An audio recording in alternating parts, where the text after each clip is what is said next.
Hello viewers, আসসালামু আলাইকুম। শুক্রবার আজ সকাল সকাল আমি পরিবারের সবার জন্য সকালের নাস্তা কিনতে বাইরে চলে আসলাম। আমি একটি রিক্সা নিয়ে রওনা দিয়েছি এখন রায়শা বাজারে আমি এখন আল ইসলাম রেস্টুরেন্টে যাব। ওখান থেকে নাস্তা নিব, নাস্তা নিয়ে বাসায় চলে আসবো, আবার নাস্তা খাবো।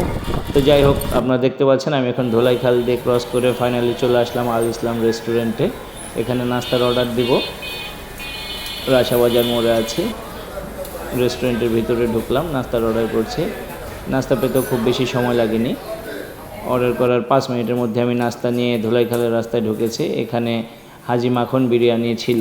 হাজি মাখন বিরিয়ানি খাওয়ার খুব ইচ্ছা ছিল, কিন্তু এমনিতেই গরম, আর তাছাড়া গত রাত্রে আমার 3 বোন জামাই আমাকে সম্পাকে রাত্রে ডিনারে হোটেল সুপারে নিয়ে গেছিলো।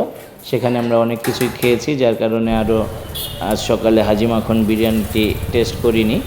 তো যাই হোক, আমি বাসার উদ্দেশ্যে রওনা দিয়ে দিয়েছি, বাসায় চলে যাচ্ছি। ফাইনালি চলে আসলাম বাসায়। নাস্তাগুলো পরিবেশনের জন্য রেডি হয়ে গেছে। নাস্তাগুলো অনেক সুস্বাদু ছিল।